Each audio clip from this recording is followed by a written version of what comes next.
The 1920s is my favorite era. Well, in fiction that is, and seeing from a historical point of view. Because living without central heating must have been absolutely uncomfortable. And women not having the vote, well, that really sucks. But clothing was better, and there was Art Deco, which I found absolutely beautiful. And even the cutlery looked nice. They really spent time making nice designs of ordinary objects. This is Obscure Book Adventures. And I am your host, Annie. Welcome to Agatha Christie's Roaring 20s, or should I say, sleuthing 1920s, because in this video I will be talking about Agatha Christie's story, the first Tommy and Tuppence story, which was the second story she got published. I'm doing this Agatha Christie Project where I read every Agatha Christie story in order of publication. But I will be talking about the novel, but I will also be talking about the two TV adaptations that were made of The Secret Adversary and the comic that was made in the 1990s of this novel. The story.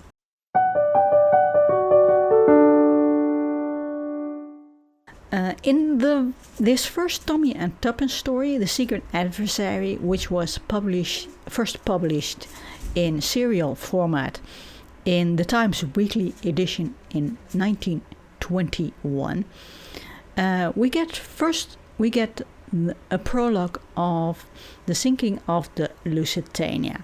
Well, the Lusitania was really a ship, and just before or during World War I, this passenger ship was sunk by a German U-boat.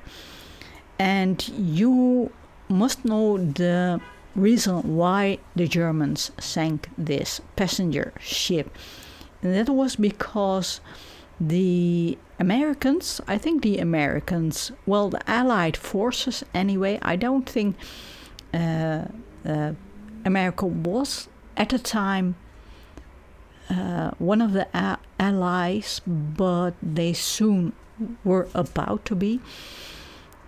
I don't know every ins and out of this incident, but the Allied forces during the First World War put up a blockade, so ships couldn't go to Germany and provide Germany with all kinds of necessary things for the war, but they also prevented Germany from trading with other countries overseas. But mainly the reason for this blockade was to prevent Germany from getting the necessary products, weaponry and stuff to get to Germany and to continue the war. But also products like grain and food were prevented to enter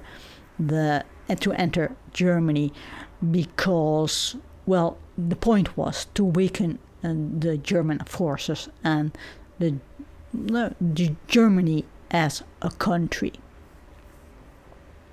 So they thought, every ship is the Germans thought, well, every ship is a legitimate target. Thus, the historical facts. Now the fiction part. On the sinking ship, which sank in only 18 minutes after the second torpedo hit the ship, The American Jane Finn is entrusted with a top secret document. Not soon after she is rescued, she disappears with the document. Well, it seems that way anyway. Fast forward 5 years, old friends Tommy and Tuppence meet again after not seeing each other for, well, it's not specifically stated, but I guess about 2 years or so, maybe 3. It's not clearly stated, but some considerable time has passed since they've seen each other, and the last time they saw each other, Tuppence was a nurse, a hospital nurse, and Tommy was a wounded soldier. Right from the get-go, I loved the banter between these two people. I love the typical 1920s slang. Well, slang, the popular language amongst young people in the 1920s. I always have a soft spot for that. I read the original English version novel last year. You can read it for free on Project Gutenberg, by the way. But a couple of months ago, I decided to read this Dutch translation of it, which is published in a series of Agatha Christie novels, short stories, and it is called the Pastel series. Well, you can obviously see why it is called, because all of the covers have pastel colors. And I do enjoy this series very much. Anyway, this Dutch translation, there is a lot of typical 1920s popular talk and slang is lost in the translation, which I found really a pity, I must admit. So I did enjoy this Dutch translation. I think it is a good translation, but still I prefer to read it in the English original novel anyway. Anyway, Tommy and Tuppence are both broke and out of a job, so they need money, and Tuppence, creative as she is, suggests to start some sort of detective agency, the Young Adventurers. But they don't have to wait very long, as they are thrown into this adventure of finding the missing Jane Finn. Tuppence throws herself in head first in this adventure, and the level-headed Tommy does his bit to solve the mystery. They are quite a pair, I can tell you. Not only is this story well constructed in the way that facts are presented and clues and red herrings are presented anyway. It has a good pacing, and let's not forget it has humor in it as well. Not comedy, by always not. It's not really a comedy, but it is depicted in the way Tuppence behaves, her adventurous attitude towards this solving this mystery. She is not afraid to admit she likes money and likes to marry a rich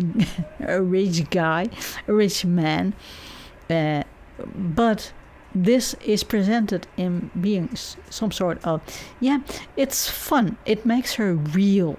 It makes her a real person with flaws, and I like the fact that she plainly admits it. And I prefer a leading man or a leading lady with a character flaw. I think that makes them really real people. The 1983 TV adaptation. Now there are 2 TV adaptations of this story, and I have seen both. The first one is a pilot series of the 1980s series Partners in Crime. This episode was broadcasted in 1983 and was adapted by Pat Sandis, directed by Tony Warmby, and Tuppence was played by Francesca Annis and Tommy by James Warwick. And notably, there was a role in it for Honor Blackman, who played the notorious Rita Vandermeer. For a 1980s TV series, this Partner in Crime series is quite good, I think. Back in those days, TV broadcasters didn't have the budgets they have nowadays. So to save money, you often had less close-ups and longer shots of people talking and explaining stuff, which takes away the pacing of the story. Well, this all to save time and money. When I compare this series, Partners in Crime, with the Agatha Christie Hour series, which was broadcasted only a year previous to Partners in Crime, I found the Agatha Christie Hour much more cheap looking, like longer shots of people talking and not so much close-ups, not so many close-ups. And the pacing, it was really more slowly than the Partners in Crime series. But maybe I've seen this series a couple of years ago, a long time ago, and maybe I should rewatch it again because it gets a decent 7.1 on the Internet Movie Database. But back to Partners in Crime, this pilot episode. I think it's a very faithful adaptation. The storyline is almost exactly the same as the novel. Every major plot point, twist, and red herring are in it anyway. And due to editing and directing, the pacing feels the same as the novel. The acting is, without exception, very good. Tommy doesn't have the red hair like in the novel, but I think James Warwick does an excellent job at capturing the character of Tommy. And Francesca Annis does a great job at portraying this spunky Tuppence from the novel. She knows how to get the humor of the novel through in her character without becoming a farce or a comedy. Reading the novel, I could almost see the twinkle in Tuppence's eyes, like I did see the twinkle in Annis's eyes when she comes up with a plan. All the other characters are perfectly cast. It's not hard to picture them like in this episode when you read the novel. The only criticism I can come up with is that in the novel, Tommy and Tuppence are very ordinary looking, not good looking like in the 2 TV adaptations.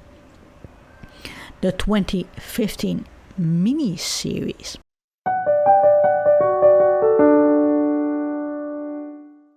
I'm not going into every little detail about this miniseries, about this TV adaptation, as others are more adept to that than I am. But I do want to have some issues with it, and I do want to talk about this adaptation a bit more. First, the 2015 adaptation is not set in the 1920s. but it is set in the 1950s, 1952 to be precise. And because of this, they have changed a lot, beginning with eliminating the sinking of the Lusitania and adapting the story, the setting to a Cold War setting instead of a pre-World War II one. I don't really have a problem with this, weren't it for the fact that they changed too many things and that was absolutely necessary, I think. I will go into this a little bit more in a minute, but the main reason for changing the setting was they wanted to make another Tommy and Tuppence miniseries, and that one was originally set in the 1950s. So having the first one set in the 1920s and the second one set in the 1950s, that would be confusing. I totally understand they made this decision. I think this was also the reason why the David Suchet Poirot series were all set in the 1920s and 1930s. One of the things they changed, which I didn't have a problem with, is that instead of having top secret papers, they changed it to microfilm, which makes a lot of sense anyway, because it's set in the 1950s.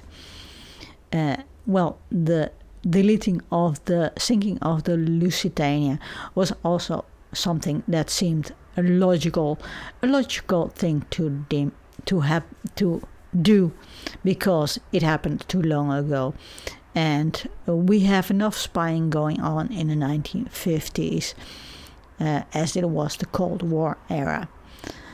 But some things I do have a problem with. From the beginning of the story, Tommy and Tuppence are a married couple. Not only are they married, they also have a son. Now I have to give a spoiler warning.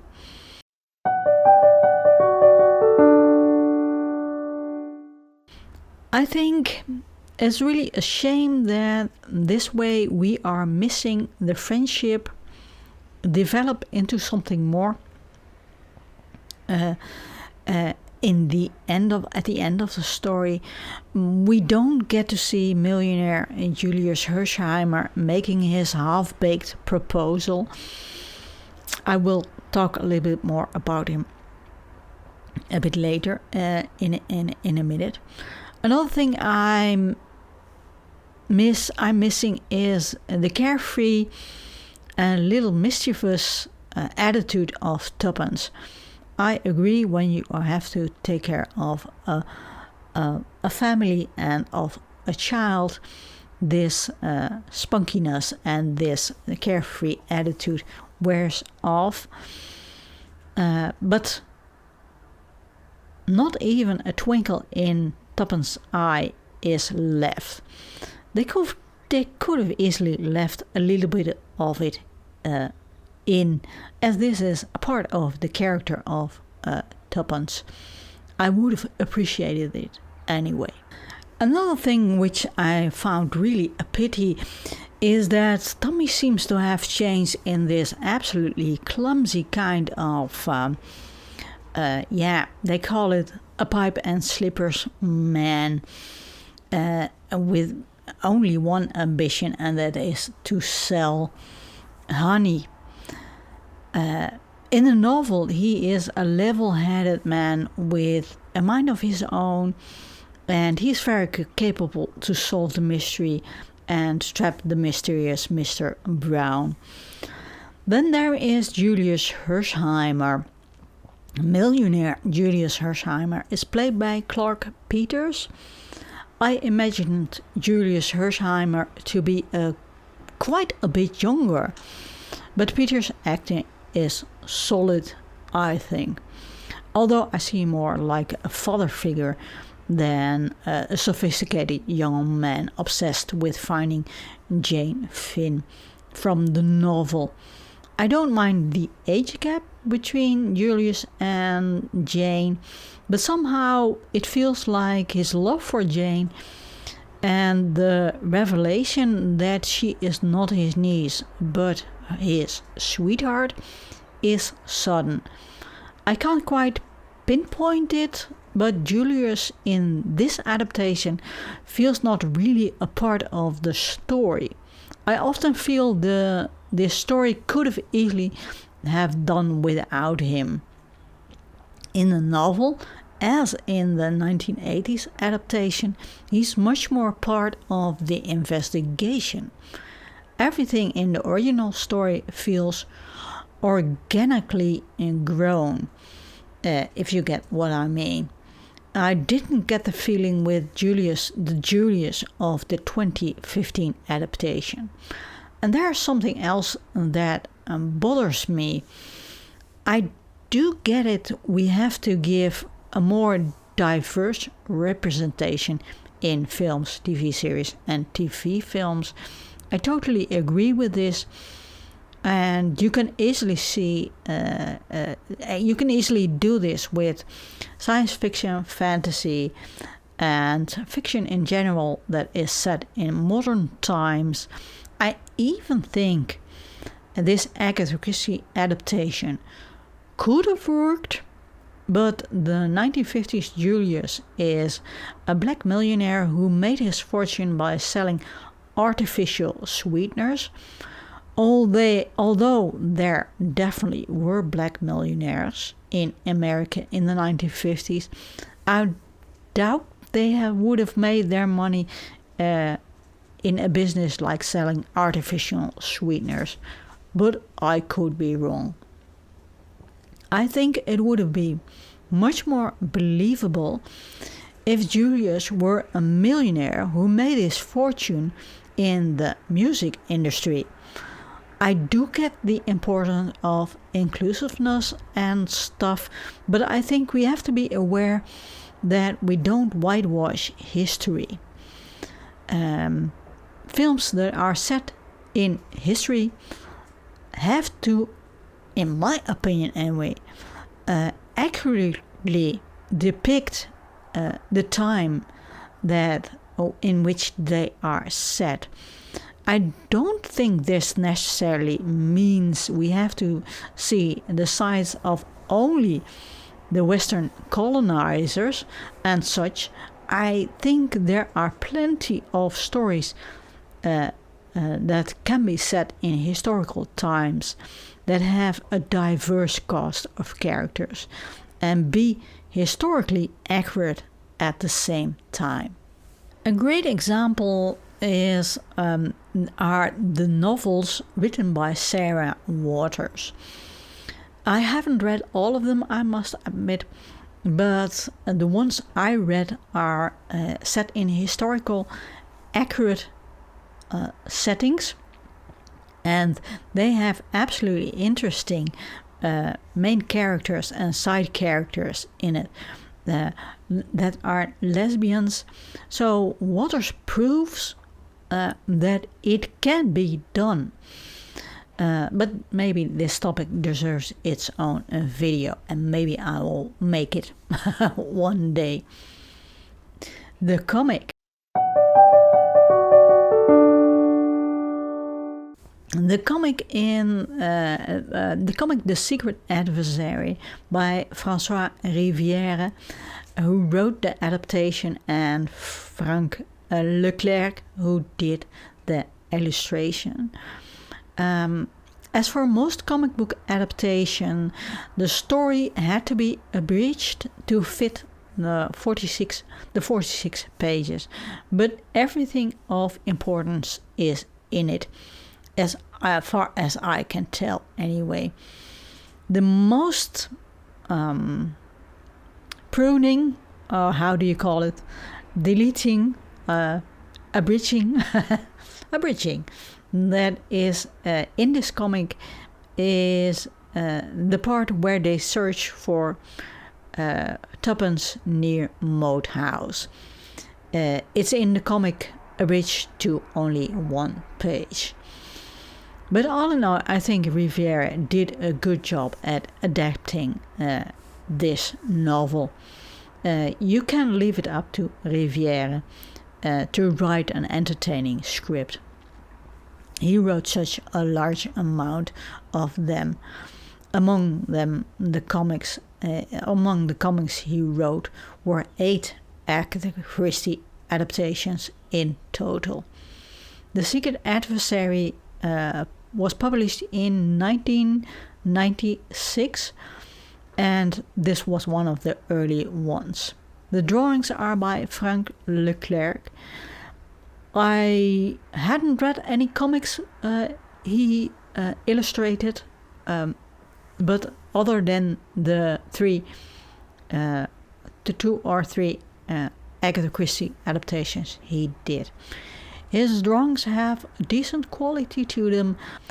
I like the fact that Tommy has red hair, like in the novel. In the 2 TV adaptations he has black hair. It's not really important, but I think it's a nice touch. A pity that he didn't pay much attention to the backgrounds, as a lot of the backgrounds have a flat color. Now, I don't see this, I can understand this decision when using close-ups, but also medium shots, although there are furniture and stuff drawn in the illustration, they still have often a flat color. I must say, Leclerc is absolutely magnificent in drawing detailed cars, and there is a picture in it of a train which looks absolutely amazing.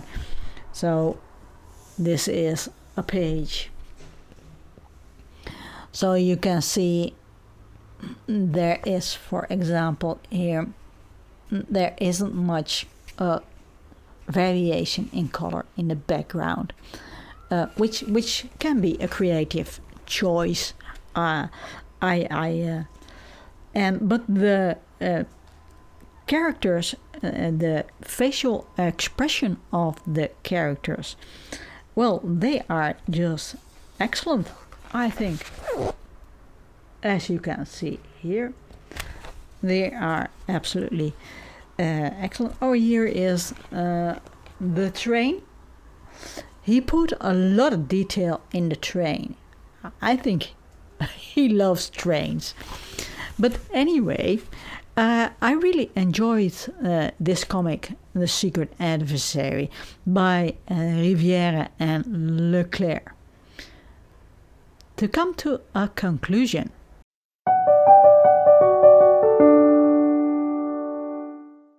I think I've enjoyed the novel very, very much, The Secret Adversary by Agatha Christie. I enjoyed the comic very much. I enjoyed the first TV adaptation is just excellent. I didn't like the 2015 adaptation as much as I like to, but maybe if you accept the fact that the 2015 adaptation they changed a lot, if you accept that fact, you might enjoy it more than I did. You might give it a go anyway. So what do you think of all of this? Have you seen the 2 TV adaptations? Have you read the novel? What do you think of it? Let me know, because I'm really, really curious. Well, I have other Agatha Christie videos on my channel.